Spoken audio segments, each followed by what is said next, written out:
Well, a very wintry, frosty good morning to you guys. It is the Monday after Thanksgiving weekend. Let me kill the fan so we don't have that in the background.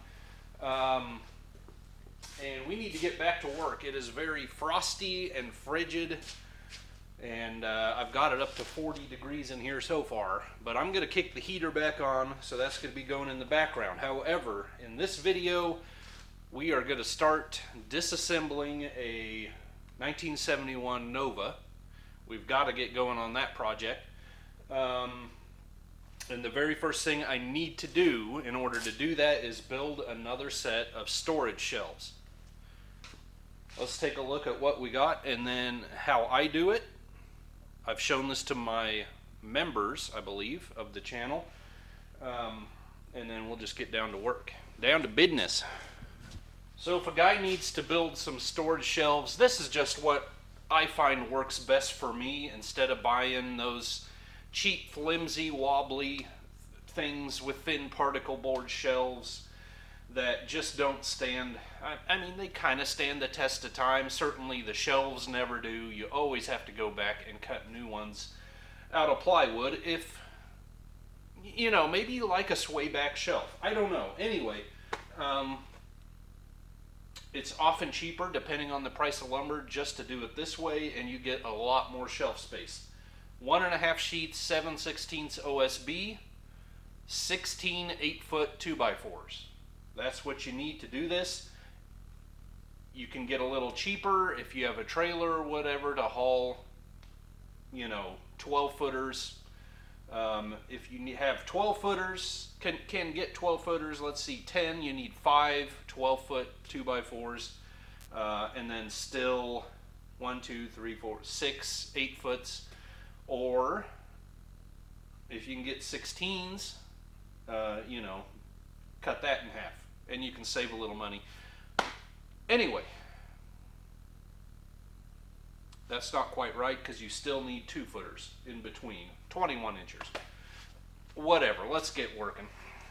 Alright, I kind of had a bad piece of OSB on one side here, so I'm going to use that on top, because we want a good image here, right?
So there we go, quick and dirty.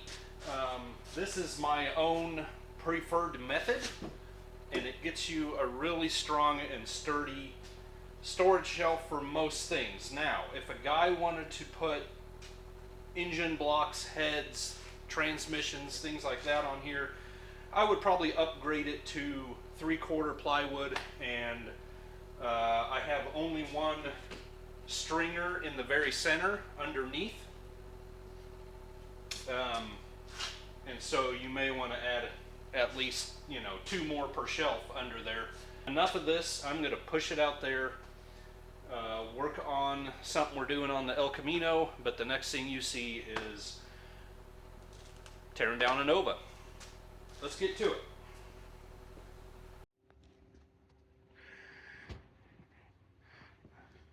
So you got the general idea of the condition. It's actually under all the scum. It's pretty nice. Just been sitting around for quite a while.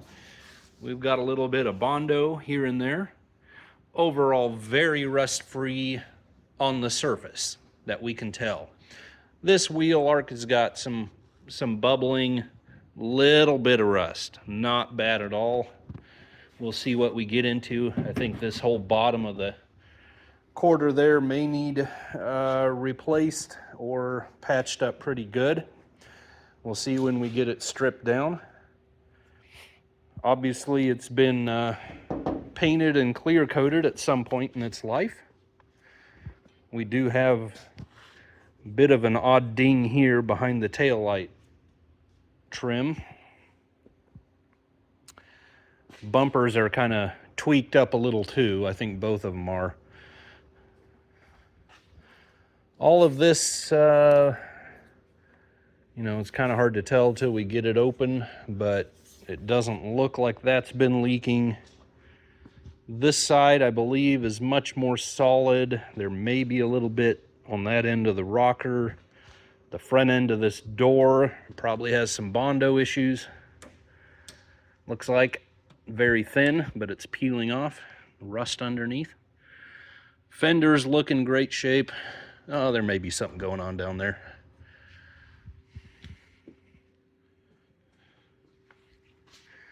Door gaps, this one could probably be scooted and adjusted a little forward, but looks typical of the factory. The hood may be cattywampus. Let's see, it's wider at the front. It's wider at the front. So fenders could probably be adjusted out a little bit. I don't know what's up with the cowl there. It's sunken in.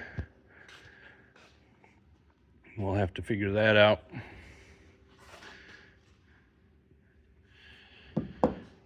May need windshield wipers. Not sure. Interior is, plain but solid. Dash is actually really nice. The lower portion of the dash still looks nice. That door panel, they were cut up to put the tweeters in. Headliner's got some issues. I think the rear seat is really nice. Kind of kept it covered up. Package tray is shot. Sail panels maybe look doable. They might be cleaned up. Rear panels look pretty good. Overall complete and not too shabby. Get the hood open here. Do we have any squeaky little friends running around? I noticed when it was parked in the other part of the shop, I'd have twigs and dirt under the front bumper there every now and then falling down. So I think we had a friend. I forget if he told me. No, 307. This is 307. They put some upgrades on it. Aftermarket manifold headers. Looks like we might have a Holly under there. Everything is going to be pretty well stock, other than the obvious upgrades they have already done. So we have a lot to clean up. There's some things that could probably be moved along, but Overall, very complete, very somewhat original, other than the obvious.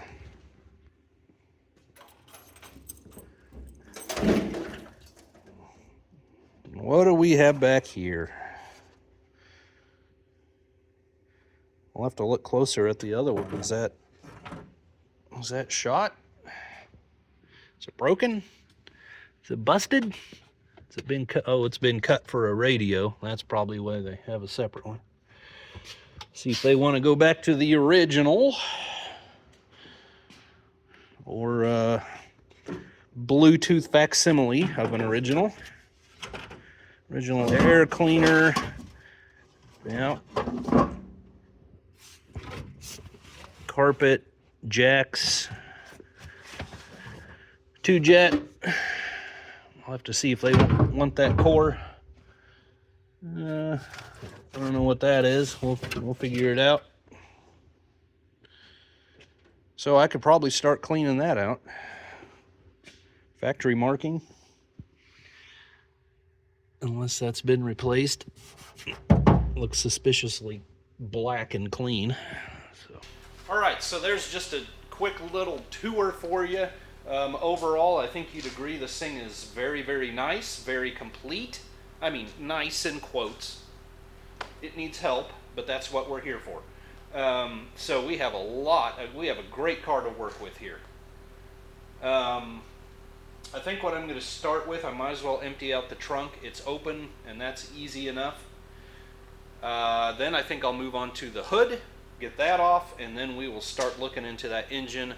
If it needs to go to the machine shop, we need to do that like yesterday. So let's dig in and get going here.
One thing we did not even discuss yet was the paint.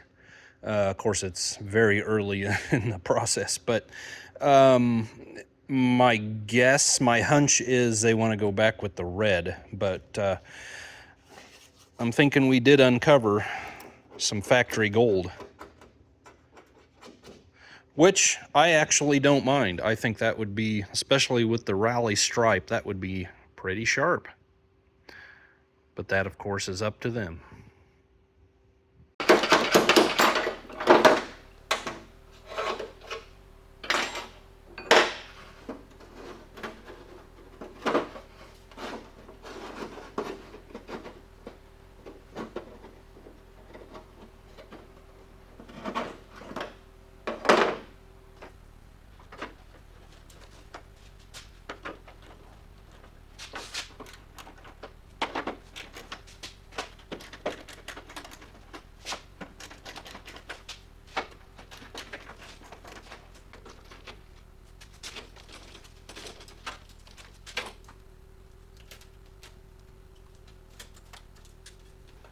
Well, the guy was going to get the latch mechanism taken care of. It's easy enough to work on the hood stuff while it's still attached, you know, but it's got those 12-point headed bolts. And none of my, I think they're 7/16, none of my sockets in this shop are 12 pointers. So I'm going to have to bring one from home if I even have one from home. So I'm going to pop the hood off here, I guess.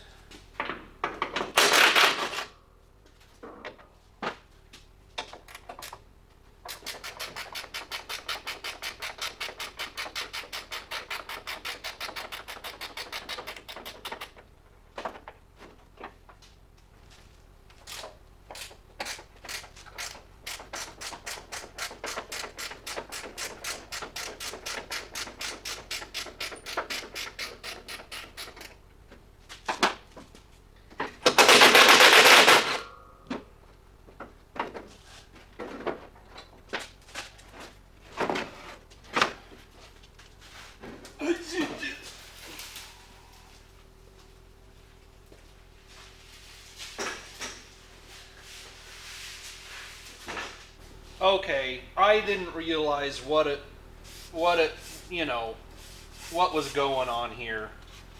I mean, we have red anodized Indian dress-ups here, you know. Whatever. I'll do this for free now. This project just got free. That was a joke. I can't do that.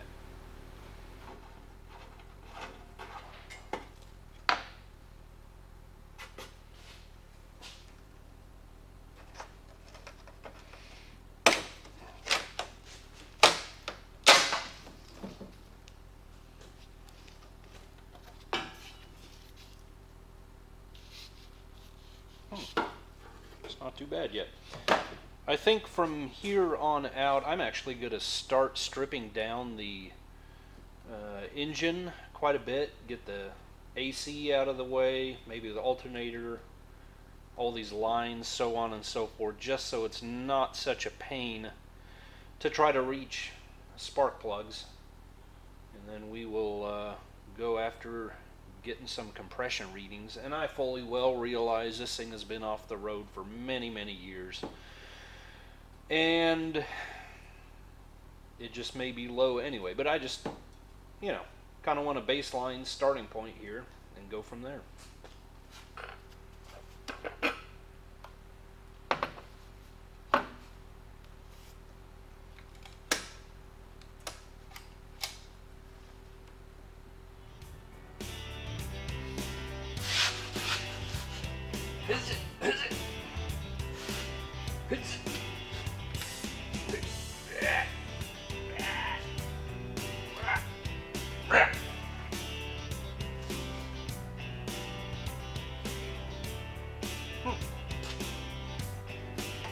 Going home.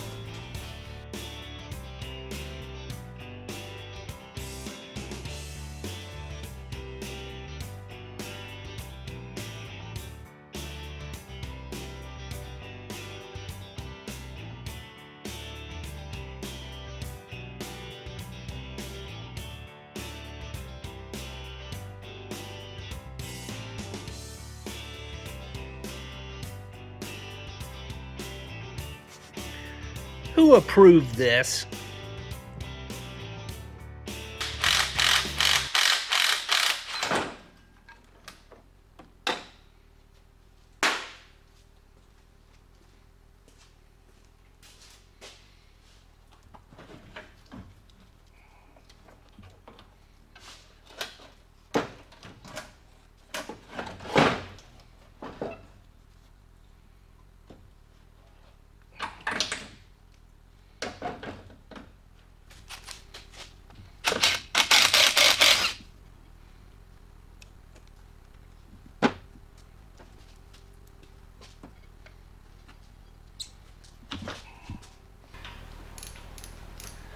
It's always pretty dramatic, pretty amazing what an AC compressor does to an engine bay and the removal thereof, you know. But they are nice to have. Got this nifty little header bracket for the compressor. Don't know if I've ever seen one of those before. Alright, that about does it for that. I guess I could go after the alternator.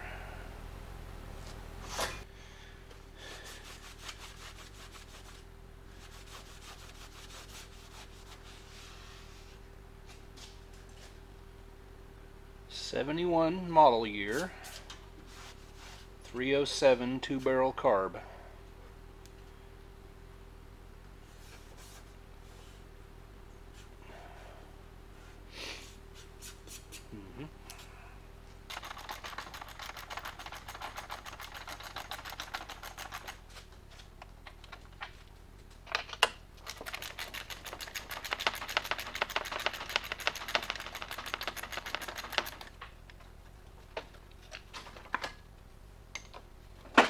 Bye-bye.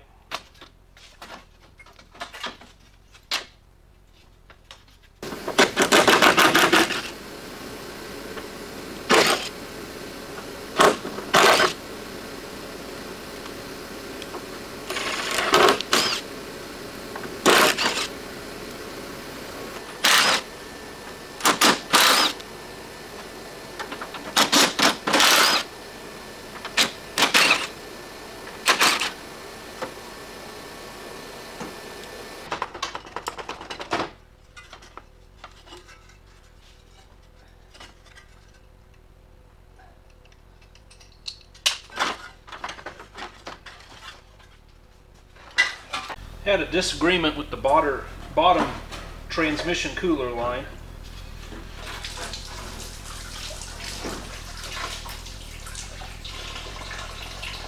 We got our point across. Alright. No, that doesn't look like the alternator I took out of there, but I just felt like that could really be helpful to get rid of all that. So I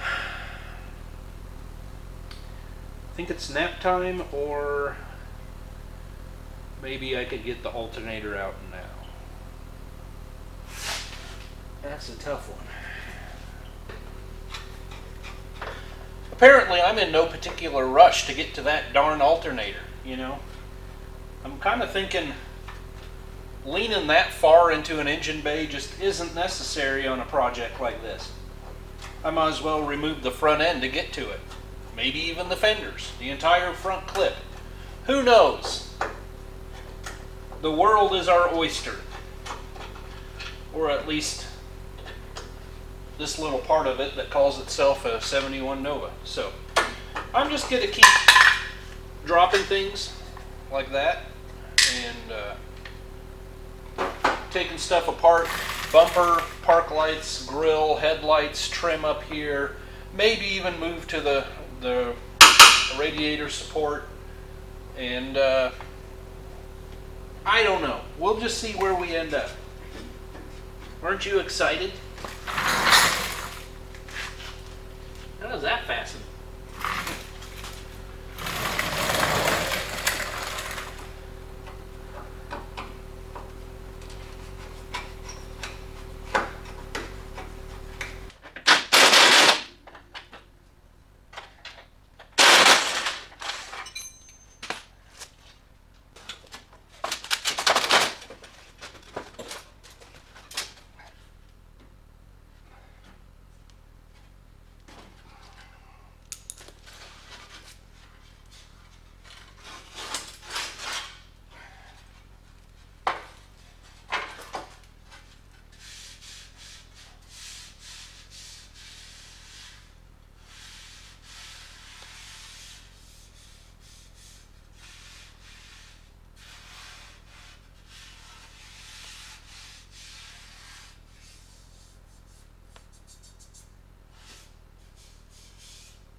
So this grill and the filler panel there, I just can't finagle them out of there. They need to go down, but the horns of the frame are in the way from going down.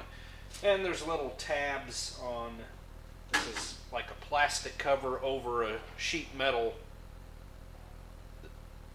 It's like there's a sheet metal filler panel and then a plastic filler. They're the same thing, but dual layers.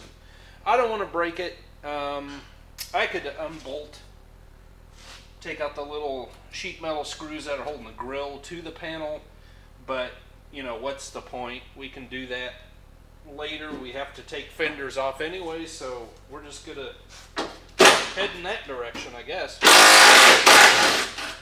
Once I got one of these off, or even just scooting the front end sideways a little bit, then we'll be able to get that out of there. Hopefully we can catch it without it falling. Huh. Well, new plan, new plan. All of the bolts that attach the inner fender to the outer fender, especially up in here, they just twist and break their cage nuts loose, and you can't do anything with them. And of course you can't reach in there and, you know, do the thing with a vice grip or anything. It'd just be helpful if the fender was off. I can't get the fender off. To get it down past the radiator support, it's got to come forward. No, it's got to go backwards, and I can't go backwards. I believe the heater box on the inner fender is preventing it from going up and backwards when I try to lift up and go that way, and it doesn't want to do it.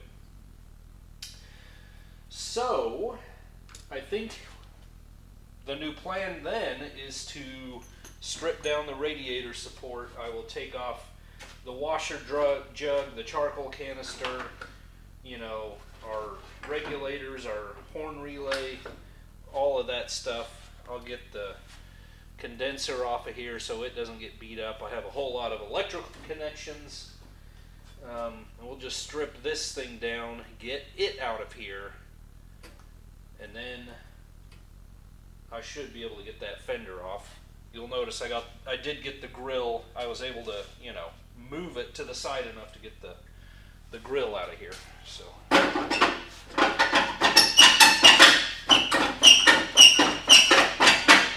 oh yeah, that's nice. All right, I've got this body mount loose here.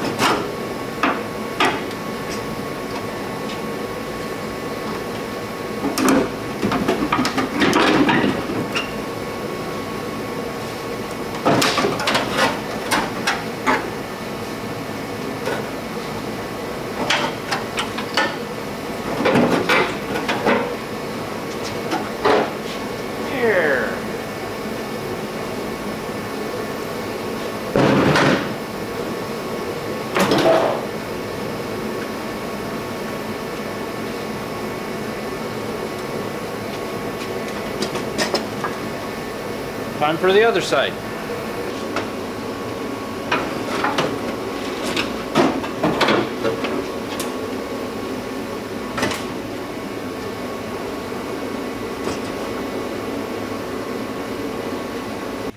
Well, the It's Gonna Blow finally kicked off. No, the Dyna Glow finally kicked off. So we can hear ourselves think in here. Obviously I got all the fenders off, the rad support off. Oh, I just called it a rad. My day's ruined. Anyway, you probably saw when I took the left fender loose, the whole support just kind of flopped over. There was no nut on this side. Also, the shim pack under this corner, top corner of the fender, was like ½ an inch thick. That is why it was up so proud of the cowling there, and also contributed to why it was so difficult to pull it off. The fender was splayed out and bound up, and I really had to wiggle it to get it to come off. So we will have to figure all of that out later. I'm definitely at the point where, you know, if I really wanted to get the heater box off of there, wrestle with that right now, I could. Might not be a bad idea, actually, because those spark plugs are just going to be a bear, and getting to the starter as well. But anyway, I'm about to the point where I want to test compression, finally.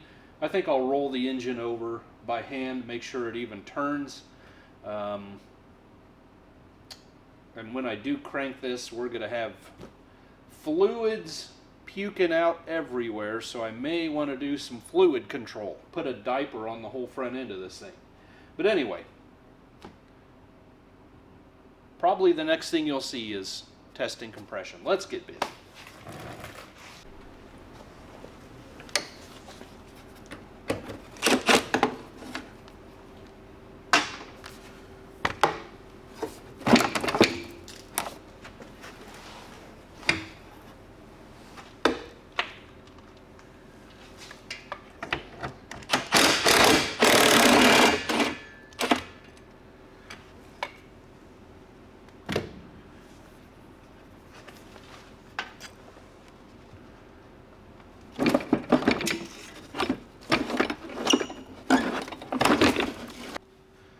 Well, for anybody's entertainment who has always wondered what's going on inside of there but has never seen it for themselves. So here's the back side. You have your AC evaporator. This is your blower motor resistor. Obviously your blower motor. Got a relay on top. So you are pushing air. Now it hits a wall here. I don't know, it doesn't, but that's full of junk, that's for sure. Most importantly, I can now see and get to these rear spark plugs and the starter. So happy days. Wow, that starter is a grease ball. And I'm not even kidding you. Okay.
I'm going to get to that alternator really soon.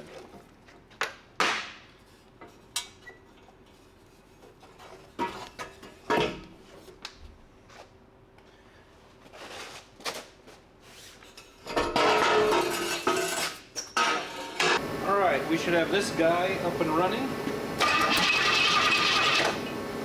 Indeed we do. This one on.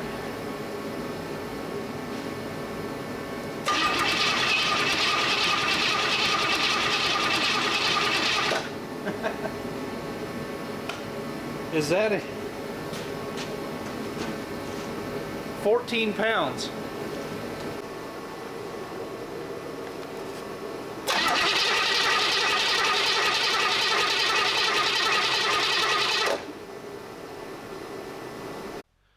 Well, guys, I am a believer and a champion of the statement, if it ain't broke, don't fix it.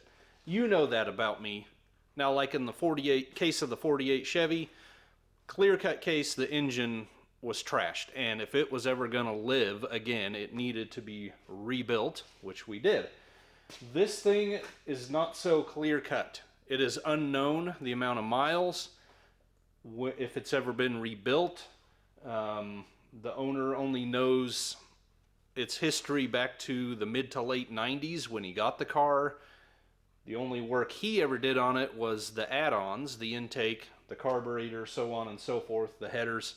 And he never really drove it much. We are getting 150 to 160 PSI across the board, which is incredible, right? And very consistent, especially considering that it has sat around now for more than a decade. So, what are we going to do? I am not 100% sure. I made a special trip to O'Reilly's yesterday because they said they had an inspection camera on the shelf. Well, indeed they did. I tried 2 brand new sets of batteries, and within 20 to 30 seconds of turning it on, I get a prompt that says low power, and it shuts down. Guess that's money going back in my account. Anyway, so that is not going to happen today.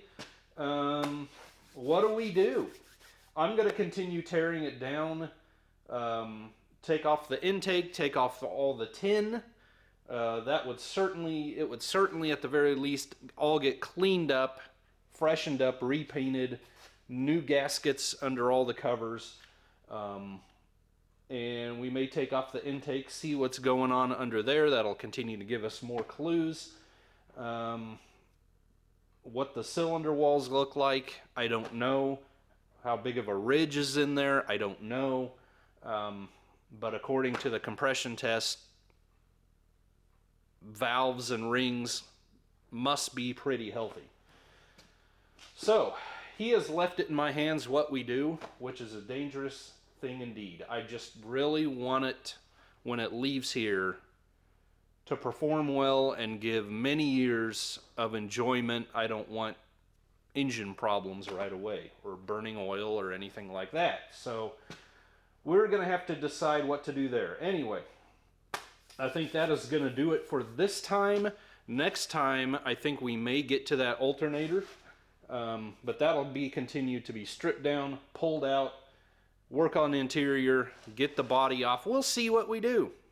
Thank you so much for joining me this time on this new project. God bless you guys. We'll see you on the next one. Ooh. Apartment complex.